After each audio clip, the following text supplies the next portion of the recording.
Ganda nito mga paps, oh, sound system sa tricycle. Hindi ko lang pwedeng i-play kasi baka ma-copyright tayo. Pero magandang tumunog mga paps. Ito nga pala yung battery binili sa akin ni sir. Second hand lang yan na 2D. Electron ng brand.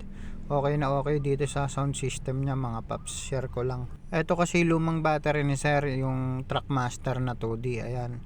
Nasira na kasi to mga paps. Pero second hand lang din daw niya itong nabili dati sa mga battery shop. Ayan. 2D. Chinek ko na to mga paps, talagang sira na yung battery. Ang sabi sa akin ni sir, natuyuan daw ng tubig yung dalawang butas. Yan yung sa gitna, yung binubuksan ko na yan. Natuyuan ng tubig. Ang sabi niya sa akin, nilagyan na lang daw niya ulit ng tubig yon. Tapos chinarge niya. Meron kasi siyang charger sa bahay mga paps. Pero wala, mahina na talaga yung battery. Hindi na talaga tumatagal. Nasa 10 volts na lang mga paps kahit na i-charge niya ng matagal. Kaya ayun, nagpunta siya dito, nagtatanong kung magkano yung battery. Ang mahal daw pala ng bagong battery na 2D. Tapos nakita ko meron nga pala ako ditong ginagamit na 2D. Binenta ko na lang sa kanya. Ang bentahan mga paps ng 2D, 2.5 sa second hand. Pero hindi pare-parehas yan mga paps. Depende pa rin sa location nyo. Pero para may idea lang kayo, yung second hand na 2D, ang bentahan namin 2.5. Pero kakilala ko naman kasi si sir, kaya binenta ko na lang sa kanya ng 1,000. Tapos sinwap na lang niya yung lumang battery niya.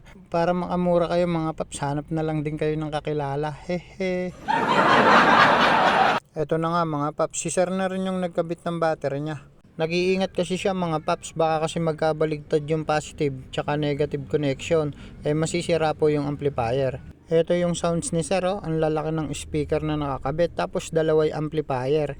Kaya ang hanap talaga ni sir na battery 2D. Para siguro ma-maximize niya yung paggamit ng sounds niya, malaking battery gagamitin. Pero para sa akin mga paps, kapag ganitong battery, kailangan dyan ipo-full charge yung mabuti. Yung wag nyong masyadong lolobatan yung battery para naman nang sa ganun madali lang din kargahan.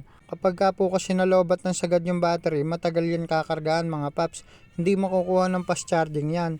Yung fast charging kasi na yun mga paps, para lang yun sa mga starter ng sasakyan. Halimbawa, kakargahan mo lang ng 1 oras, kaya nang paikuti starter nun. Pero dito mga paps sa sounds, kapag ka niload mo na yung speaker mo na yan, mga ilang kabog lang yan, lobat na po yan pag 1 oras lang kinargahan. Maganda sana mga paps kung mga 8 oras yung kakargahan, siguro sapat na po yan para ma full charge.